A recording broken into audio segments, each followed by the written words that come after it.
History of Angkor Wat Temple. The people of Angkor, Cambodia's Angkor period is defined by the 6th century rule of the Khmer Empire. The dawn of the Khmer civilization is the subject of an ongoing historical debate, but many scholars consider the reign of King Jayavarman II to be the impetus for a unified Khmer people. His kingship began sometime in the late 8th or early 9th century when a Brahmin priest named Jayavarman II the Chakravartin, or universal monarch over Cambodia. Despite the celebrity of Jayavarman II in Cambodian history, the details of his rule are rooted deeper in the sand of legend and lore than in the firm soil of historical fact. Following the obscure kingship of Jayavarman II, the great Indravarman usurped the Khmer throne. Indravarman's rule is characterized by the design and construction of a complex irrigation system, remnants of which still exist today. Under Indravarman's rule, the young Khmer Empire began conceiving the trademark Angkor architectural style, identified by its strong devotion to Hindu and Buddhist religious concepts. Ingeniously, the Khmer irrigation system was used to embellish the Khmer temples in the form of gargantuan reflection aqueducts and water storage ponds. More than 1,000 years after the rule of Indravarman, we still use water to reflect our buildings, homes, temples, and monuments. Indravarman's son, Yasovarman, continued the work of his father, constructing some of the most important temple complexes of the Common Era. Yasovarman is identified as the inaugurator of the Panambakung and the Lulule temples. Under his rule, the capital of the Khmer Empire was established in Angkor.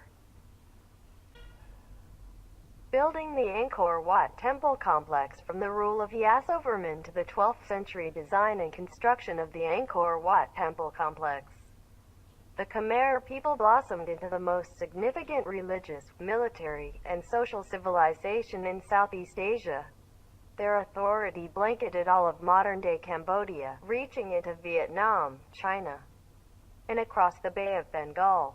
King Suryavarman II is responsible for the construction of the Angkor Wat Temple complex. He dedicated the temple to Vishnu, the supreme god of Vaishnavite Hinduism, which remained its patron deity until the Cambodian people consecrated Angkor Wat to Theravada Buddhism in the 14th or 15th century. Under Suryavarman II, the temple complex also served as the capital of the Khmer Empire and a strategic military post.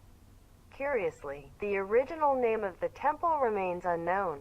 Historians have not been able to locate any artifacts or inscriptions that refer to the temple complex by name. The enormity of Angkor Wat was conceived and constructed with a level of precision and intention that continues to evade the modern mind. Some scholars believe that the temple complex was built to take advantage of Angkor's water-rich agricultural potential. Other scholars attribute the construction of Angkor Wat to the Khmer belief in Earth-star harmonization. The temple's ground plan replicates the position of the stars in the Draco constellation. Large portions of the Angkor Wat Temple complex remain unfinished. Historical theory suggests that construction ended when Suryavarman II died. Regardless of why construction ceased, the temple's unfinished status adds to Angkor Wat's mysterious appeal. Angkor Wat. After the Khmer Empire. Since the fall of the Khmer Empire in the 15th century CE, Angkor Wat has remained one of the most significant religious structures in the world. Even after the Thais sacked the city in 1431, people from all across Asia continued to take religious pilgrimages to the ruined city, attributing its enormity and beauty to the gods of Hinduism and Buddhism. The history of the Khmer Empire exists in the stone of Angkor Wat alone. Written inscriptions of the temple's history, if they ever existed, have escaped modern examination.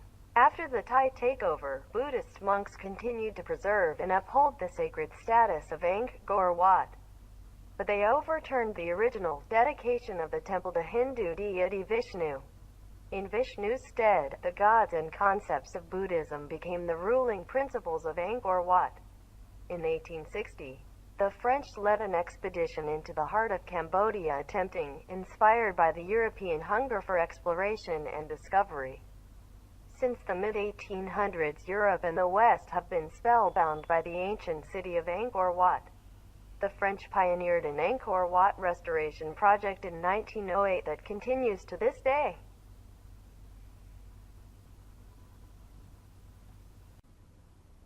Thank you for watching. Please help to subscribe my YouTube channel.